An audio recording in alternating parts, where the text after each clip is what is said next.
Okay, hello everyone. My name is Sujin Lee. I'm a life coach for physician entrepreneurs. Today I have this great opportunity and actually very pleasant meeting with Dr. Randie Schacter. She will share her experience in hybrid model of a psychiatric practice, and also she runs wellness program for stress and burnout women healthcare providers. I would like to have some conversation with her to share her experience and expertise and knowledge and wisdoms with her. Dr. Schacter, do you want to introduce yourself? Sure. Hi, Sujin. Thanks for having me. Where do you want me to start? You know what? Because I have clients who wants to transition to non-traditional medical practice model. Either they used to work as an employed physician, full-time, and they feel like some need of change. And they're looking into either going part-time, in-person practice versus combining telehealth or 100% telehealth. I would like to hear your experience when and why you decide to make a changes, or if that's the practice that you established from the beginning. Sure. I would like to hear that transition part of it. Okay. So I started out working for a hospital system, and I primarily was outpatient. And then when I did call, I saw inpatients and then was responsible to manage those inpatients. Like I would have to round on them in the morning before I went to my outpatient practice. And I live in the city of Charlotte, and it is a hugely growing city. So when I first started, it was manageable. And then as the city grew and grew, our doctors did not grow in number, but the caseload grew in number, and the calls got busier and busier. A weekend call initially was 4 to 6 hours. By the time I left, it was 12 hours, and we added PAs, but we didn't add clinicians. So we still did the same number of calls, every 4 weekends or every 6th weekend. It was supposed to be every 6th, but we never seemed to have enough doctors hired for it to be consistently every 6th. And it would ended up being 12-hour days, even with the help of the PAs. Oh my goodness. So, and then you're still up all night answering ER calls and floor calls, and then still coming in the next day. And that was just exhausting. And we weren't compensated for the additional. Oh, wow. Not at least. And so it just seemed not working out. And so I decided that I couldn't probably make the same money, or I could at least control my life more if I. Yes, of course. And very frighteningly, I chose to. There were other things that were happening that made me decide to leave. One of them was that I originally had evening hours, which was great for me and great for my patients because it allowed me to leave an hour earlier on the other days. Like I worked Monday nights later, which meant my kids, because I treat child, adolescent, and adults, it meant that one day a week, some of my patients didn't have to miss school, and some of my patients' parents didn't have to miss work. I went on maternity leave, and shortly after maternity leave, they decided to do away with my late nights, which bothered me because now I have a newborn baby and I have young children. And it means that I'm not home at a decent hour, at least a couple of those days a week, to bond with my own family. And I like to practice what I preach. And and the work-life balance right there. And telling all my parents, you need to be present with your kids. And yet I'm not present. That makes sense. So I said, okay, done. And so I left very frightened. And the hospital was kind enough to give all of my patients a letter explaining that I was leaving and a contact number to reach me. Oh, wow. And what was frightening was that I was going from insured to a private practice that was cash-based. So I had no clue what was going to happen. So even you get all the patients got the letter, but if they're not cash pay patient, they're not going to be able to see you. I see. And a shocking number of patients followed me. Oh, wow. I would say somewhere in the 40% range. And then over the course of the following year, another 20% came. Oh, wow. So I was quite surprised that over 50% of my patients that were used to paying insurance said, no, we don't care. We're following the doctor, not staying. And so the way that the hospital did it was that they owned the charts, Mm-hmm. but the patients, had the right to choose.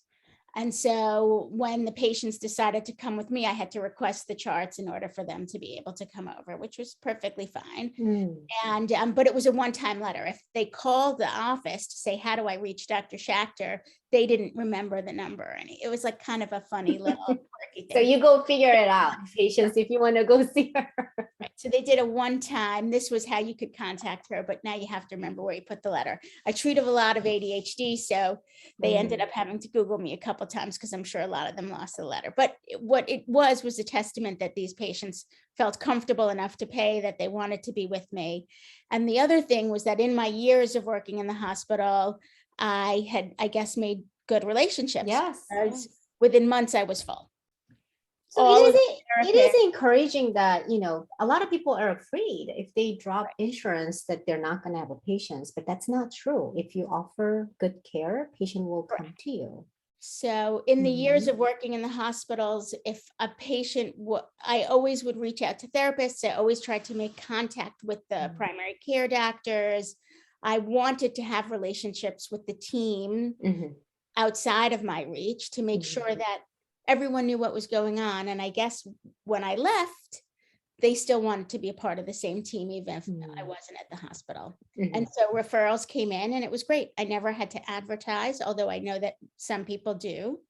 A lot of people actually do when they start practice. Yes. And then some of the patients or some of the physicians are having a hard time to having enough patients show up. But I guess if you have an established relationship with the patients, they can still come to you unless there's some Non-compete. Non-compete contract. That's been pretty big issues amongst for me. The non-compete was distance, and I lived 10 miles away from the hospital, so I had my office near my house, and so that was a non-issue. So there's a way to go around the non-compete concerns. I mean, as long as the contracts are reasonable in the beginning. If it's like a 50 miles away, that's difficult to handle. Absolutely. But if it's a 10 miles. I know that the contracts after me, where I live, it was that you couldn't work for the other hospital system. So any of the doctors could have opened up a private practice nearby. It wasn't, they just couldn't work for the other side, as they would call it. So different non-competes have different issues. So you started with the private practice in-person visits. Correct. And I did that from 2010 until COVID. And I had never intended to do telehealth. Oh, okay. And then COVID happened and the world changes. Yes. So then you got to figure it out. And so I used all the resources I have. I looked up stuff on the AMA. I looked up stuff through APA, American Academy of Child and Adolescent Psychiatry. I leveraged my state resources. And then I was also the past president of the Charlotte Area Psychiatric Society. So through the community, I found out, what do I need to do? How do I need to do this? How do I make it as affordable and realistic as possible? And with the honesty and authenticity with my patients, I said, we're building this plane as we fly, and we will do our best, and we're going to figure this out. Your safety, my safety, our family safety matter, but you're going to be seen. We'll figure out how to make it happen. And we did. And so then it got even better. Then my whole world was shut down. Everybody was home. My kids were remote. Yes. And we were like, who wants to sit in our house all by ourselves for a whole year? And I had like high school kids locked up in my house, very unhappy. Yes. I'm a physician. And therefore my rules were much more strict than some of my teenage friends' parents were. So my kids were like, why can't we go to parties? My friends' kids go to parties. Yes. They were miserable. So then I said, okay, well, then we're leaving. And so we drove to Florida and a year into COVID with masks on and nothing. We flew to Costa Rica, a 2-hour flight, and we lived there for 3 months, and I worked remotely. They went to school remotely, and we lived in a small little town. And I practiced medicine in the jungle. Wait, how did that come around? That thoughts of leaving in a different country, not even a different state? How did you prepare that to practice? My husband is an information technology guy. There you go. Figured out how to create a system that would be HIPAA compliant, safe, and protective of documents. I have the most amazing office manager. She stayed in the office and she made sure that everything was handled from home, and we would communicate on Teams with Microsoft, which is HIPAA compliant. And then we used a VPN that allowed me to use the electronic prescribing. Yes.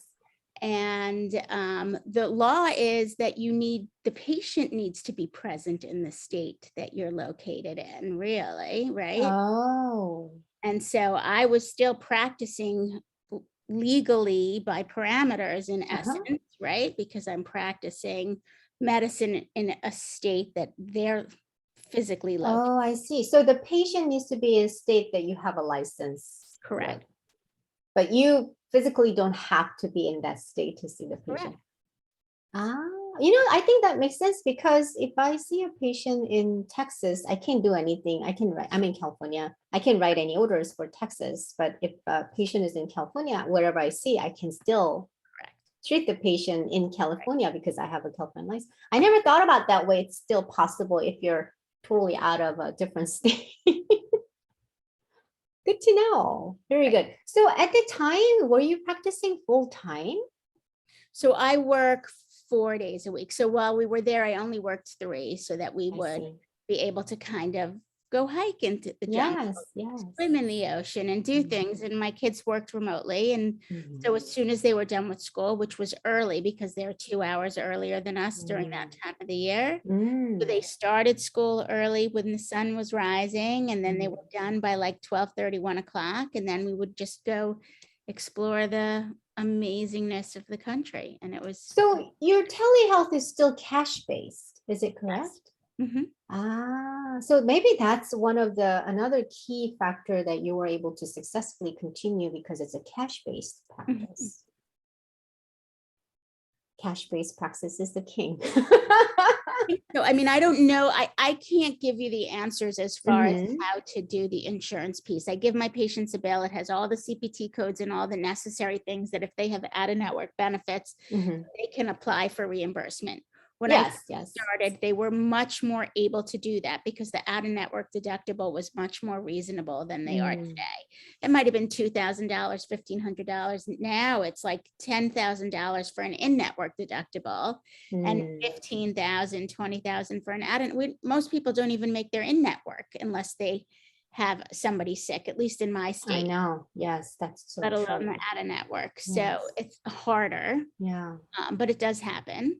So how many hours do you work per day? So right now, well, I guess that's been a while. So you were in.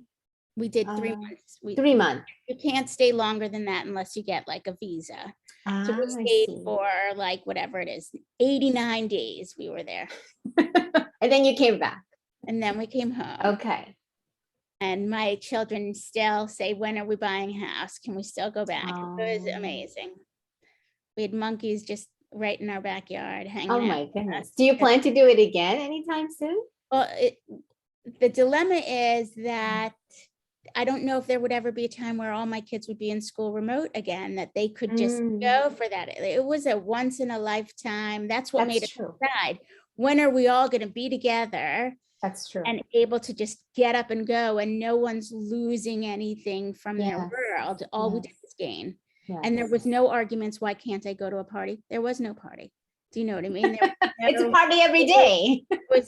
We made sure there was a pool in the backyard. We swam, and there were animals and birds, and I mean everything and anything that we took something that was so frustrating and we turned it into something different. It was amazing. Oh my goodness. That brings me the concept of antifragility. I just learned about the antifragility the other day by another colleagues. They're doing some webinars, and I heard about the word before. I didn't really know what actually it meant, but it takes the hardships and challenges and actually use as exponential growth. Right. Yeah, I think that's exactly what you did. And it was so important because where we picked, there the country of Costa Rica had just opened up because we were closed. And they had, where we stayed, there was no COVID, and everyone wore masks, and there were hand washing sinks right outside all the shops. There was so much safety, and it was so amazingly conscientious and kind and pleasant, and the Spanish got better, and all these, so many good things came for everybody. And my daughters got really close, which was the best part. It is. I think it's one of the things that we can get something good out of that time period is actually family bonding. And actually that could go either way. It could be the other way direction. It could be actually. Which might have happened if we stayed home. That's true. That's true. So that was a wonderful experience. So 3 months after, 89 days after, you guys came back, and how did your clinical practice unfolded from there? So we stayed virtual until, I don't know, maybe only a few months ago. And then we were going to open, and then I got COVID. And then we had to postpone the opening a little longer. And so now I do a hybrid. So now what happens is, if my patients are vaccinated and they have no symptoms of sickness, or their immediate family and or I don't, and if they are sick and they take a COVID test and it's negative, then they can come in if they want to. And otherwise we still do doxy. And so I basically go from looking at a monitor to switching my computer to a desk, and then I sit in a chair and talk with them face to face. And so do you have a separate days, like the days that you do in-person visit and the days that you do televisit, or it's all mixed in? I have one day that's all televisit, which is Tuesdays. And that's because my office manager only works a half day, and she's my timekeeper, and without her, I'd be a mess. And then Monday, Wednesdays, and Thursdays, it goes back and forth. So you kind of mix up? Yep. It's whatever they choose, as long as they let us know in advance, so that I know, should I be waiting on the computer to hear a ding? Yes. Or should I be listening for the door to hear a ding? I see. And it works out okay, because I have a clinic that I sometimes mix of, I don't have a separate televisit day, depending on the patient's condition, I do mix of it. Right. And I have a little bit hard time.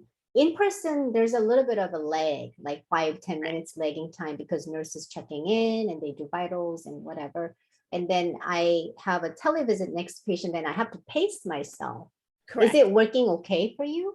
I would say that I tend to be about 5 to 7 minutes behind here and there. And so my patients are sort of used to me like that. So if it's on the video, and Robin, my office manager, knows that I'm running behind, she'll call and let them know. She'll be with you in a couple minutes. And if they're in the office, then she can tell them verbally. I see. And so they, 5 to 7 minutes is way better than other people out there. Yeah, 30 minutes or 40 minutes. Wait, so your visits are, how long is each visit? It depends. I'm sure the new patients are much longer. It depends on so I do med management, but I also do therapy. So it depends on what I'm doing. So my visits are usually 30 minutes or an hour. I see. So that's more manageable in one way. The primary care doctors in Kaiser or some other system, every 15 minutes. Yeah, to me, it's crazy. What can you do? How you form a bond, how you find out about the background stuff that actually fuels all the reasons that they're getting medicine. Like you may find out that they just broke up with a boyfriend, and of course they're devastated. They might not be depressed. They might be just really sad about a situational thing that might blow over, and they don't need a medicine. They just need to kind of work through whatever environmental shifts are happening. Yes. Wait, so when you were in the hospital system, your outpatient visits were 30 minutes too, or they were? They were. And the hospital didn't want them to be. They wanted them to be 20 minutes, but I refused. And so I said, you could keep my RVUs. I see. Lower RVUs, but I'm going to have a patient care.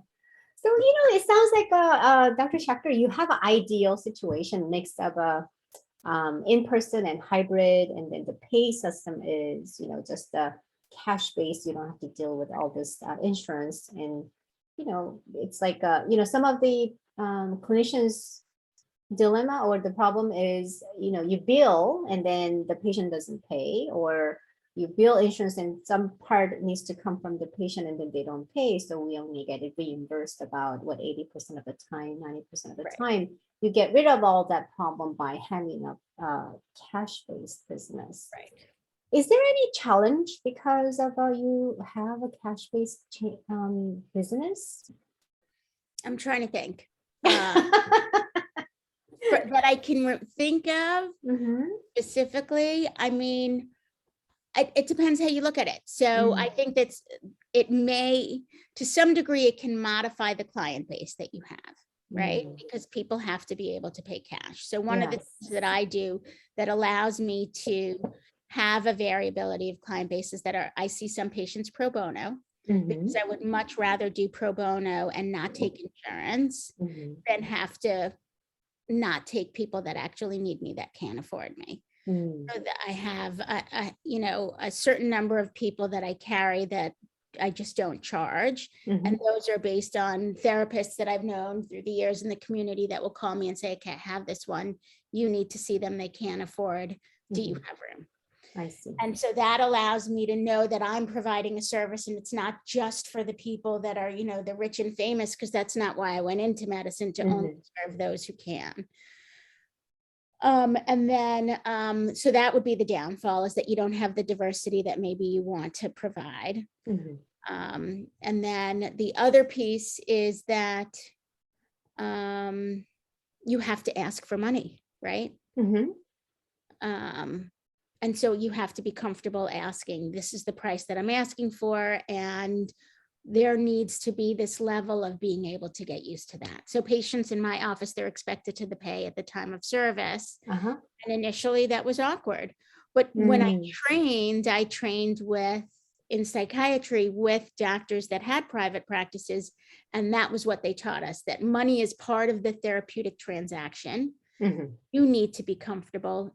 You need to make sure that that's part of their process. And so you get comfortable with it. It was taken away. Yes. And then it needs to be brought back. Do you feel it gets easier as you practice longer?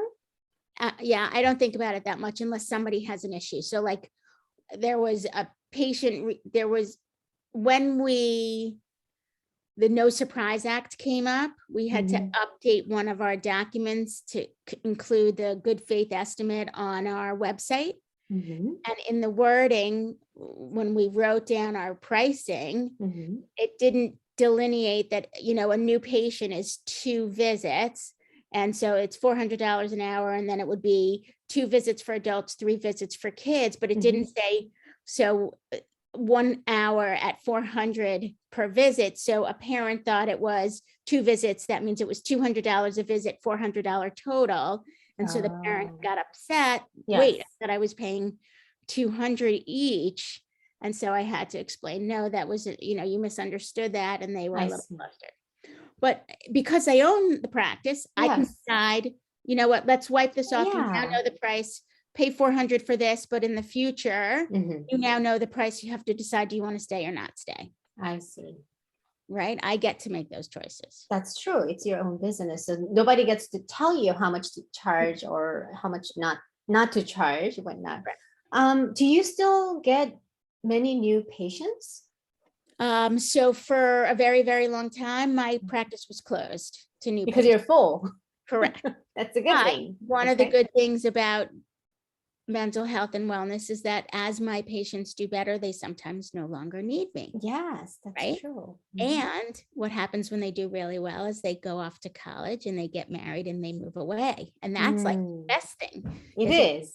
Start finding families of their own and creating worlds of their own. And I'm not licensed in every state, and I won't treat them in states that they're not licensed. So in the recent past, I've had a handful of openings. Plus, I'm very passionate about treating physicians and physician families. So I will try to make space for women. I see. I see. So when you get a new referral, I'm sure you have a website. Yes. Well, I'll ask you to share at the end of this side. So, people who are interested in building a private practice or interested in seeing you, being your patient, they can find out information. What what do you think it's like a most challenging part of doing private practice cash-based and also doing hybrid model of an in-person visit and televisit? Meaning, when you say hybrid model, do you mean the hybrid of half in person and half televisit? I think that some of the kinks I've worked out, and one of them was the getting the vitals and having them be responsible for kind of managing some of that. So when I'm treating patients that are on atypical antipsychotics or ADHD medications, those medicines require that I monitor those kinds of things. And so I want to know, am I causing tachycardia? Am I creating obesity? What are my measurements that I need to make sure that I'm not harming my patients by adding or changing these medicines? Or am I dropping your blood pressure because I've given you clonidine for your ADHD?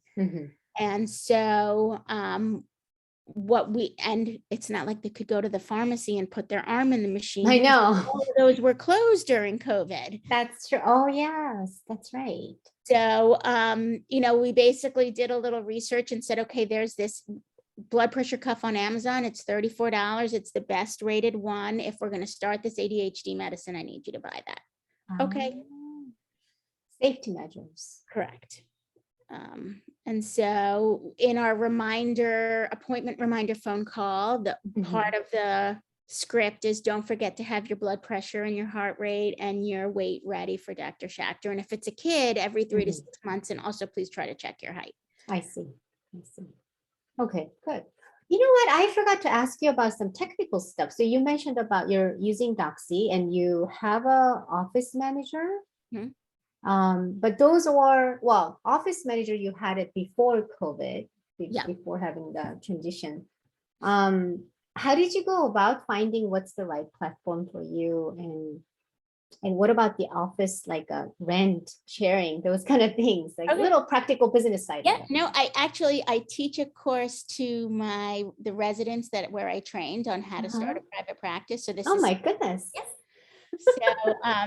So as far as rent, it worked out really well for me. So my office manager that I said she doesn't work on Tuesdays, it's because she works for a project manager, like a property manager, on Tuesdays and Fridays. So before I hired her, she was my neighbor. And so when I was looking for property, I asked her, you work for a property manager, could you help me find a place to rent? So my office space is about 750 square feet. Okay. It has a little front area. It has two waiting rooms. One is like a regular waiting room, and another one is like a little kids waiting room that sometimes I use for play therapy if I'm working with a really small kid. And then my office, and it has an area for file cabinets and printing and that kind of stuff. So enough for me and my office manager. She sits at the front, the door opens, it has a little dinging sound. So for the days that she's not there, I can hear somebody coming in. I know, oh, a patient's coming, I'll go to the front and go get them. I see. When she's not there, there's a little picture frame out front that says, please have a seat in the waiting room. Dr. Schacter will be right with you. So if I'm doing Doxy and I hear the ding, I can finish whatever I'm doing with the patient that I'm on computer with, and then I can come out and go get them. It's kind of like a therapy office then. Absolutely. I see. Yeah, some of the therapy office, they don't really have a front office. There's a waiting area, but the therapist comes out and get you most of the time. I see. But so she's usually in the front on every other day, and she usually greets them, and then they can go make some coffee or have a cup of water or whatever they want to do. There's a little area for do that in the waiting room. But then she handles the prior authorizations. She handles the reminder phone calls. She does the filing. She does the school notes and letters and IEP requests and all of the clinically administrative stuff. That frees me up so that I can see the patients and do what they need. Yes, good. So that's she does all the stuff at the back office duties and responsibilities. So you mentioned that Doxy, you use the Doxy platform. And what about the medical record system, electric medical record? I am a paper chart person because I can't. Oh, wow. If you are cash pay, you can stay paper chart. It is not, you do not need to use an EHR. Another benefit doing cash-based. the best benefit, because I can make eye contact with my patients. Yes. While instead of looking at a computer screen, Yes. face to face while I'm Mhm. writing my note. And I don't have to click and check boxes or do it, and it's actually user friendly. And if somebody wants my note, I can scan it and fax it to them just as easily and as if my office manager needed to send the record, she can scan my note the same way that it was always done successfully since facsimiles were in initial existence. This EHR thing, I think, is really a huge downfall for burnout. And if It is because a lot of the data, you will see that that's a problem. And then it's tied into billing system. So if you want to get paid with a certain code or document how long you spend the time, you have to document those ones. So you have to hit certain marks to charge or to bill certain level, but you really don't need any of those in a cash business. Now, I, on my note, have checks and things on it because it does meet criteria for a 99213 or a 99214. I know what all those things are.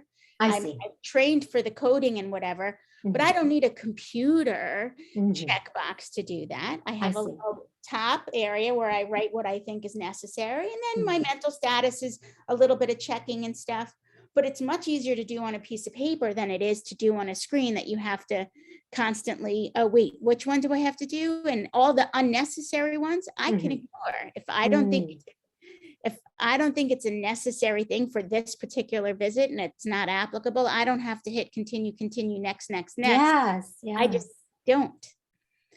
But so you're keeping up with this recommendations of a certain visits and certain, because you give a super bill to the patient, so you want to have a proper documentation matching with the super bill that you're giving out. Okay.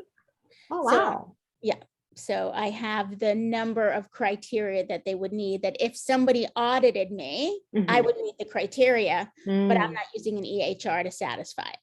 Oh, wow. So if you're cash-based practice, you don't have to convert that EHR ever. Not yet. Right. Yes. No. I see.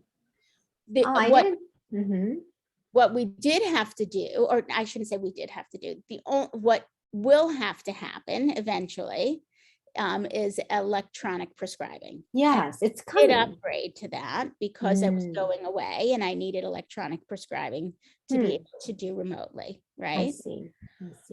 And the reason I did it is because this year in my state, it became mandatory for opiates. I don't prescribe opiates. But I figure if opiates are happening in 2021, in 2024 or whatever, it's going to happen for stimulants. Like it's other. And so I figured I might as well be ready. And so you can. I don't know if you are you looking? Probably you're looking into it, but is there electric system you can do it just a prescription only without having the medical record? I have an Veradigm is an electronic prescribing software that's just for prescriptions, and it allows me to do controlled substances. It allows me to do it in the different states that I'm licensed, and it doesn't need to be attached to any other EHR. Oh wow! And it's relatively affordable. I see. And it's pretty simple. Great, that's a great resource. Oh my goodness! This is an excellent story how you build your practice and how you made a transition. Also, this whole business side of it, that who wants to start, transitioning out of the employed psychiatrist to having their own private practice or cash business, cash-based practice. I think this is going to be a very valuable information. I kind of want to switch gear a little bit, and I want to talk about your wellness program. Okay. Yes. Well, tell me about what it is and how you started. I'm sure you have a lot to share. Okay. So one of the things, as I said, I try to practice what I preach. No, I'm not perfect at everything. I could probably do a little more exercising and still go to bed. We all do.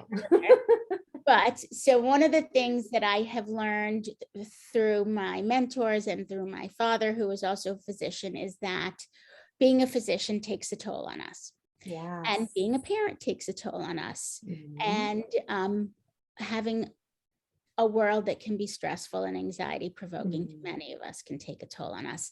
And it behooves us to find ways to ground ourselves and to put our stress through a process that takes it out from where we've absorbed from all of the things that we have to give, right? So we're giving to our patients and we're taking their stress and their worries and we're carrying it. And then we need to find a place to put it.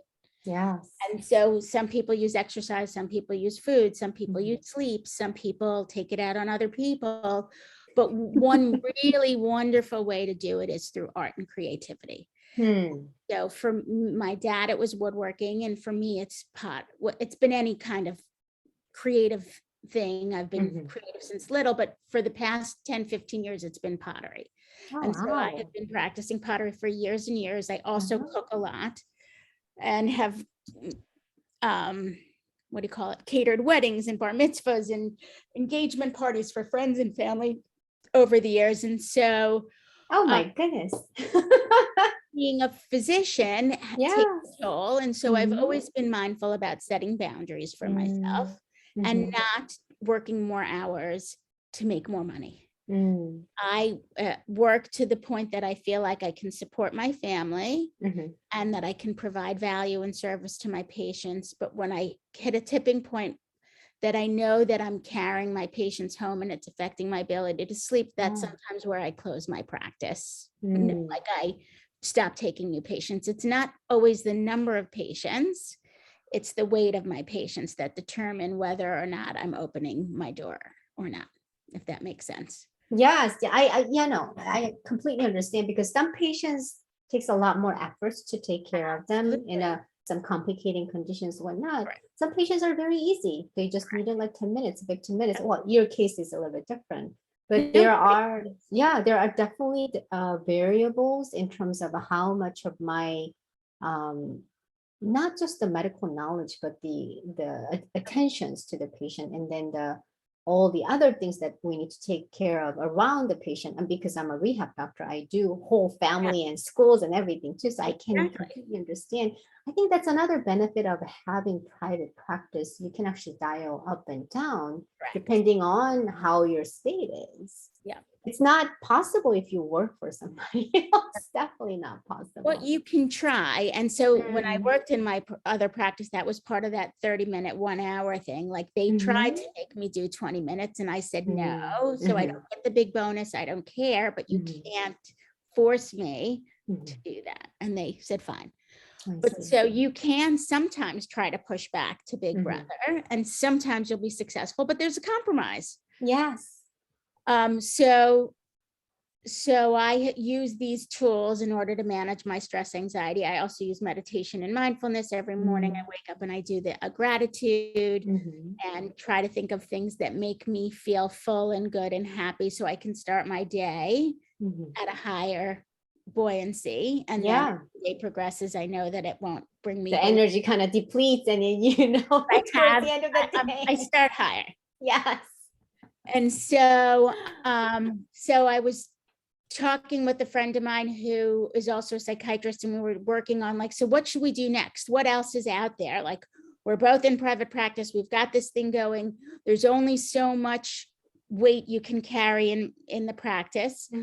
If you wanted to do more, what would be next? So we decided we were going to do coaching, and we went and coached with Sunny Smith, and we worked on this idea of, hey, why don't you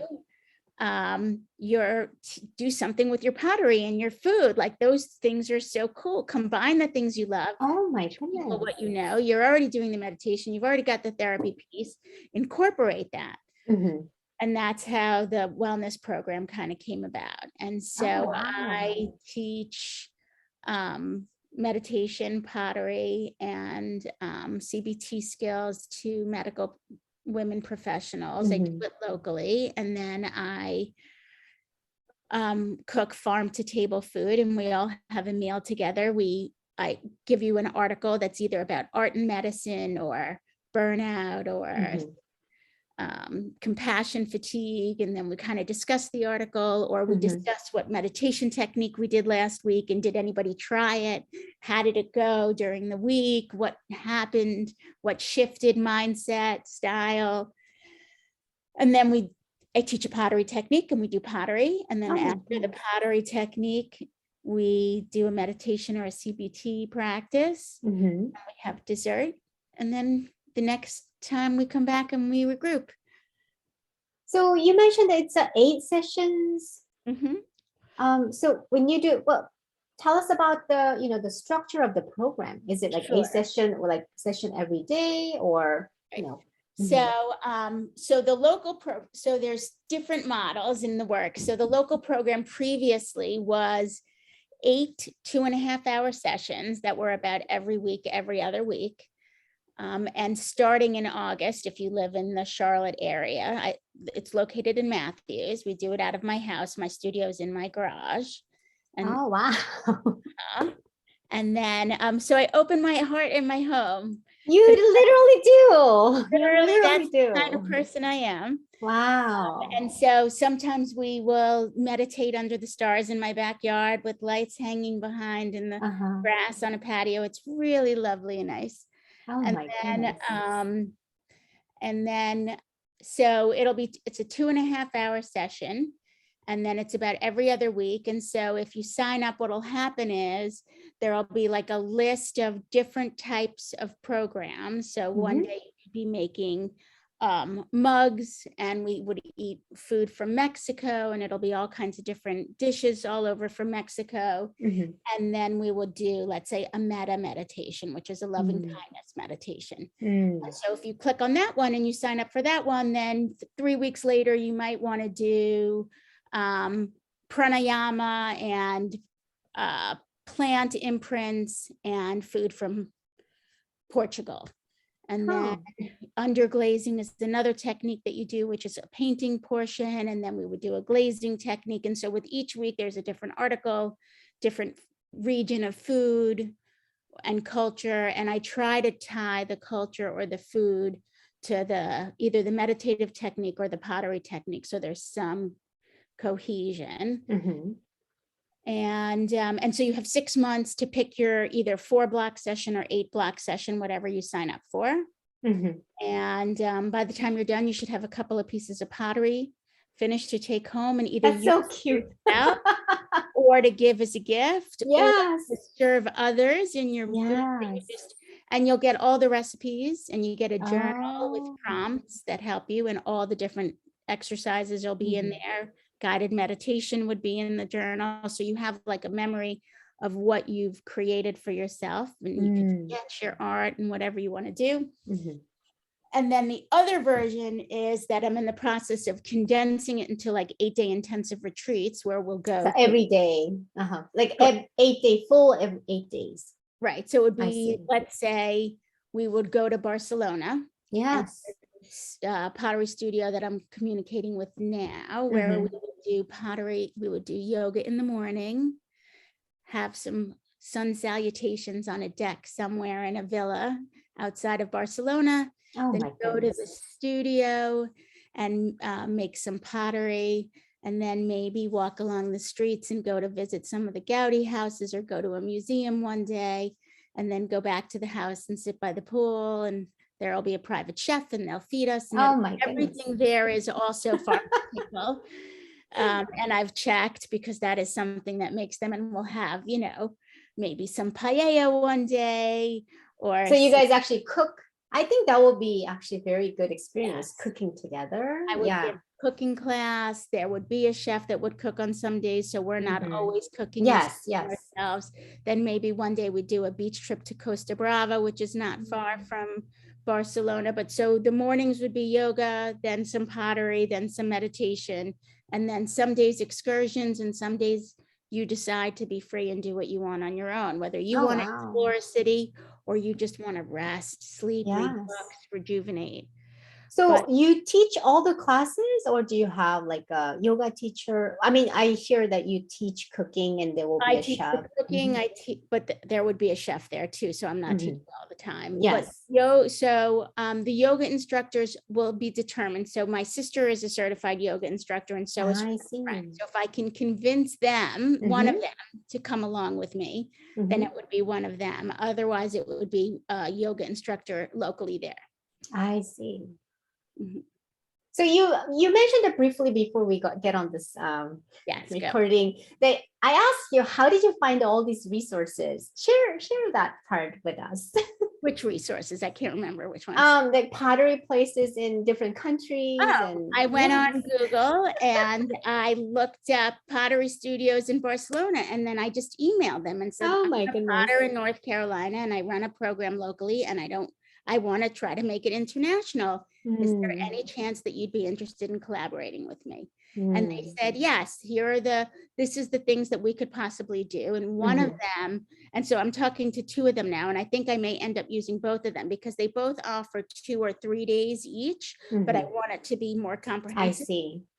So I think that getting the idea of trying 2 different studios would be amazing. A, because they're both too busy to probably give us all 8 days, but one of them, which makes this so exciting, you take a train to Bay Montseny, which is this mountain, and you go outside and you do this thing called Reiki firing, where you fire your pottery outside in these big buckets of like these metal garbage cans.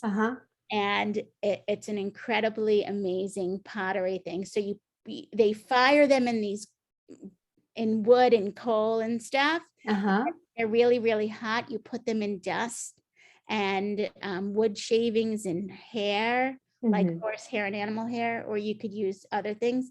And it creates this little sizzling effect pottery that's so cool. Oh but my doing goodness. it like in the middle of the country. Yes. And it's gorgeous there. And you're just at the bottom of the countryside in this beautiful part on the edge of Barcelona. And to me, that would be really, really fun. Wait, did you try that kind of a techniques and experience before? Yes. So I've done Reiki firing before, but I've never done it in Bay Montseny. But that sounds amazing. So it's like having your own dream come true and bring that dream with you, share with the people who have. I love to travel. I think that the world has so many beautiful things to offer. Like in Portugal, the house that I want to take everybody to is right near. It's amazing. It has this pool on the rooftop, and it's the beautiful city in Olha, which is in Algarve.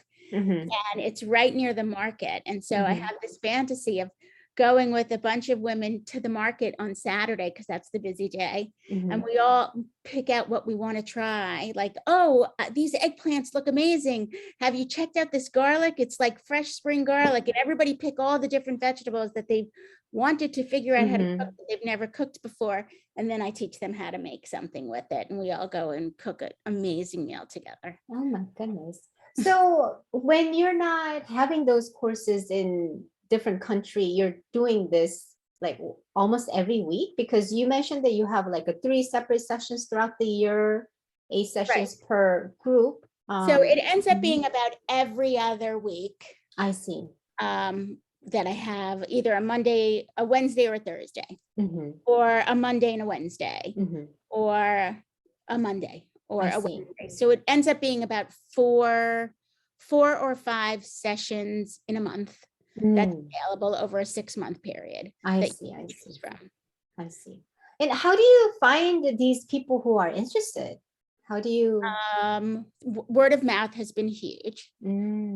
So people that have been in the course have told their friends, oh my God, you have to do this. This is amazing. And if you look at my website, you'll see the testimonials. They'll tell you themselves. And then I post it on social media. I email people that I know and say, hey, I'm starting this up again. If you know any women physicians that want to earn CME, enjoy themselves, learn stress reducing skills, this is great. And so for hospitals that still provide CME money, why not do this instead of sitting in front of a lecture all day? Yes, that's true. I think it's more fun, definitely more fun. It is, and it's still learning, and you can teach these skills to your patients. It's not like they're not skills they can't learn. That's so true. You go home with a worksheet that basically says, okay, try this. And then you can say to your patient, hey, do you know how to say no and set boundaries? Here's a whole list of different ways that you can set boundaries for yourself. To the mom who is overworked, exhausted, and tired, and is struggling with her job. Even in 5 minutes, you can just pass on that message and they can feel better. Yes. Oh, it's just so much impact. We call it like we say it's a ripple Exactly. effects, and definitely, other female physicians, and then they can share with our patients, and that will be, impacting their families. So it's going to be a much bigger impact.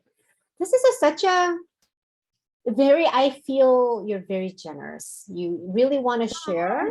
Yeah, you really want to share what you can offer to other colleagues and your patients, and it created this beautiful business. Some people, when I talk to some other people, I feel the heaviness of a business. I don't feel that from you. You really, truly enjoy, I and you love what I really, do. that I'm so, in a way, envious that you have this like a perfect balance of the life of the It takes clinical practice. effort, though. It does. It takes effort, but it's good. That's true. That's true. Okay, nothing comes for it's No, easy in the beginning, probably. There's just some obstacles to overcome, whatnot. But if we want my honesty, the thing that I don't like is the advertising. I don't like the social media piece. I don't like the asking, like inviting. It's not, as I said, when I started my practice, I didn't have to advertise. Doing the wellness program, for the first time ever, I have to send emails and invite people. Right? That's awkward. So that carries my discomfort right there. I see. The beauty is that people are referring people to me. Yes.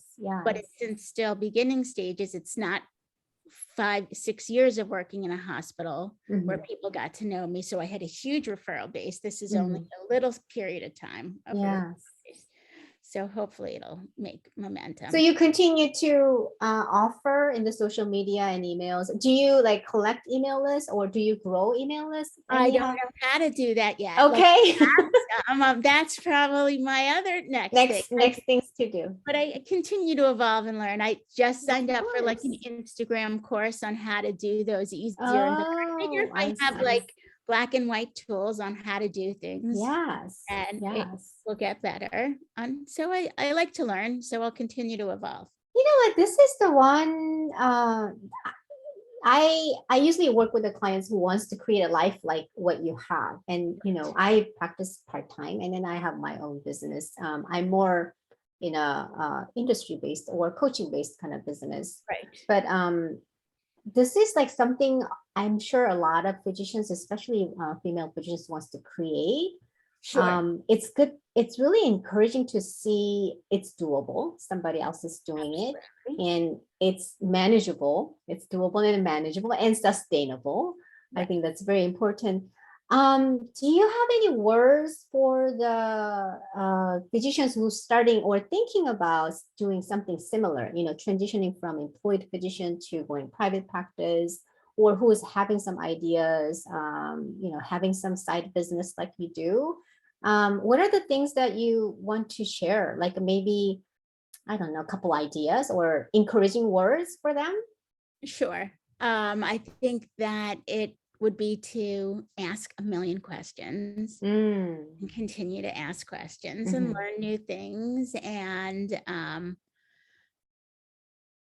even if you're nervous, send the email anyway. And and the worst thing they can do is say no. And so I sent it.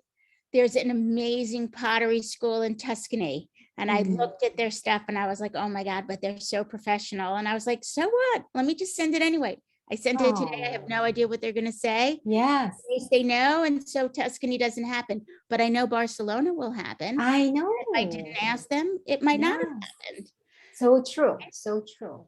Now you have an international wellness program. And so really it's just about putting yourself out there. It's about making sure that you make connections, that you be your genuine self. And if that genuine self is a good, kind, generous person, then it's going to come back. That's a very good words, genuine self, and it will come back to us. Right.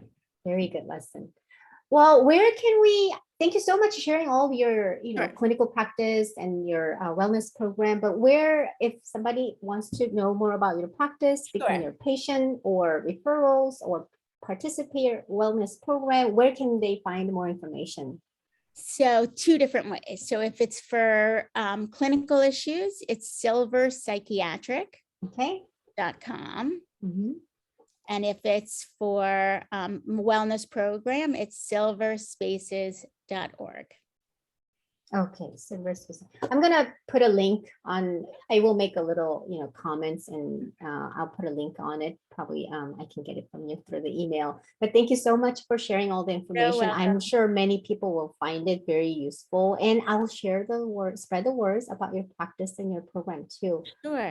Thank you so much, Dr. Schacter. Thank you, Sujan. Have a wonderful day, and you have You a beautiful smile. Thank you. You're welcome.